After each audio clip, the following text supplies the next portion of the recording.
Mga awit, ika-88, Kabanata. Yahweh, aking Diyos, tanging ikaw lamang, aking kaligtasan. Pagsapit ng gabi, dumudulog ako sa iyong harapan. Ako ay dinggin mo, sa pagdalangin ko, ako ay pakinggan. Sa aking pagdaing, ako ay tulungan. Ang kaluluwa ko ay nababahalat, puspos ng problema. Dahilan sa hirap, pakiwari, buhay ko'y umiiksi na. Ibinilang ako niyong malapit ng sa hukay ilagak.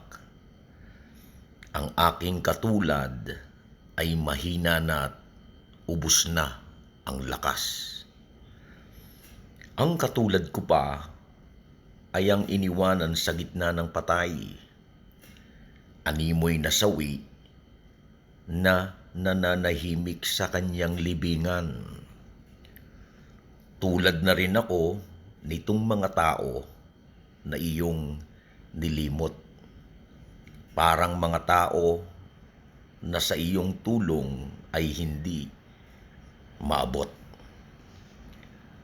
Dinala mo ako sa may kadilimang hukay na malalim, na tulad ng libingan na ubod ng dilim. Ikaw ay nagalit at ang bigat nito'y sa akin nabunton. Ang katulad ko'y tinabunan ng malaking alon. Mga kasama ko'y hinayaan mo na ako'y iwan.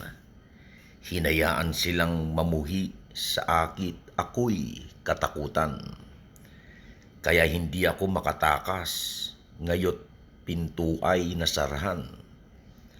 Dahilan sa lungkot, ang aking paningi waring lumalamlam. Kaya naman, Yahweh, tumatawag ako sa iyo araw-araw. Sa pagdalangin ko ay taas ang kamay.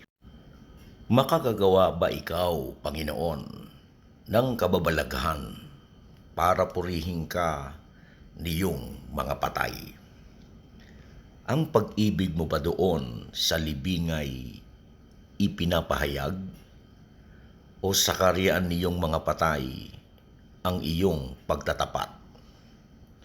Doon ba sa dilim ang dakilang gawa mo ba'y makikita? O iyong kabutihan sa mga lupaing tila nalimot na? Sa iyo, O Yahweh, ako'y nananangis at nananawagan. Sa tuwing umaga, ako'y tumatawag sa iyong harapan. Di mo ako pansin, Yahweh, aking Diyos. Di ka kumikibok.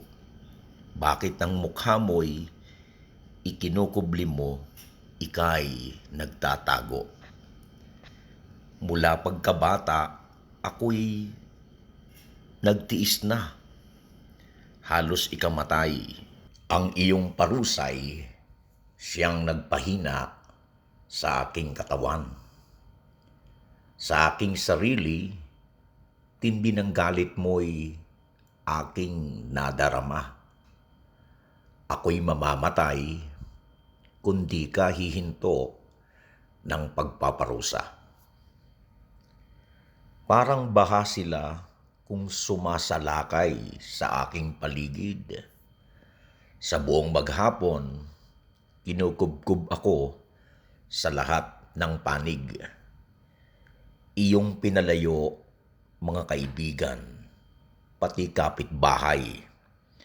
Ang tanging natira na aking kasama ay ang kadiliman. Mga awit, ika-88, Kabanata.